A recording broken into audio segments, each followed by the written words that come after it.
ভারতীয় বাণিজ্যিক ভিসা বন্ধ, ডলারের ঊর্ধ্বগতি সহ নানা প্রতিবন্ধকতায় আমদানি কমে আসায় বেনাপোল বন্দর থেকে সরকারের রাজস্ব ঘাটতি দিন দিন বাড়ছে। চলতি অর্থ বছরের 4 মাসেই লক্ষ্যমাত্রার চেয়ে রাজস্ব আয় কমেছে 241 কোটি টাকা।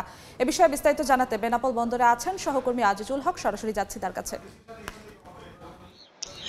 দেশের স্থলপথে ভারতের সাথে যে আমদানি এবং রপ্তানি বাণিজ্য হয়ে থাকে, যোগাযোগ ব্যবস্থা সহজ হয়, তার প্রায় 80% হয়ে থাকে বেনাপোল বন্দর ব্যবহার করে। তবে দীর্ঘদিন ধরে চলা বৈশ্বিক মন্দা এবং এই মন্দায় যে এলসি সংকটের কারণে আমদানি বাণিজ্য কমে আসা এবং বাণিজ্যিক ভিসা বন্ধ থাকা সহ নানান যে প্রতিবন্ধকতা, এই প্রতিবন্ধকতায় কিন্তু আমদানি বাণিজ্য কমে আসায় যে রাজস্ব ঘাটতি দেখা দিয়েছে।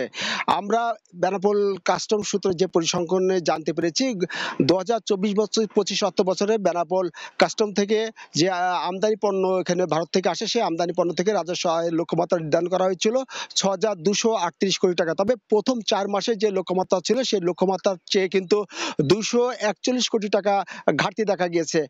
ফলে এইভাবে চলতে থাকে বা থাকলে বাণিজ্য ব্যবসায়ীরা বলছেন যে চলতি অর্থ বছর শেষে কিন্তু বড় ধরনের রাজস্ব ঘাটতি দেখা যাবে।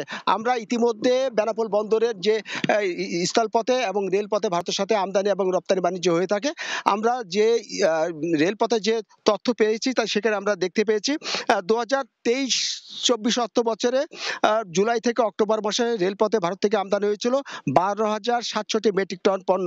এ সময় সরকারের রাজস্ব আদায় হয়েছিল 97,94,135 কোটি টাকা।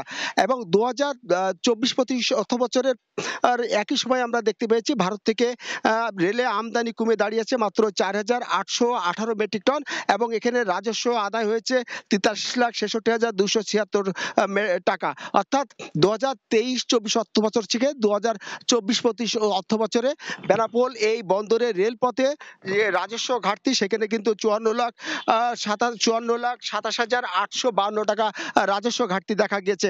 আমরা কথা বলেছি বাণিজ্যিক সংশ্লিষ্টদের সাথে, তারা আমাদেরকে জানিয়েছেন যে বৈশ্বিক মন্দার যে বিরূপ প্রভাব, এই বিরূপ প্রভাব কাটতে যে বর্তমান সরকারকে এগিয়ে আসতে হবে এবং যে ভিসা ব্যবস্থা সহজ করতে পারলে তবেই এই পথে আমরা আমদানি রপ্তানি বাণিজ্য সহজ হবে এবং সরকারের যে রাজস্ব আয়ের লক্ষ্যমাত্রা সেটি পূরণ হবে। তো এই ছিল বেনাপোল স্থলবন্দর থেকে আমদানি এবং বাণিজ্যের বর্তমান পরিস্থিতি নিয়ে সর্বশেষ।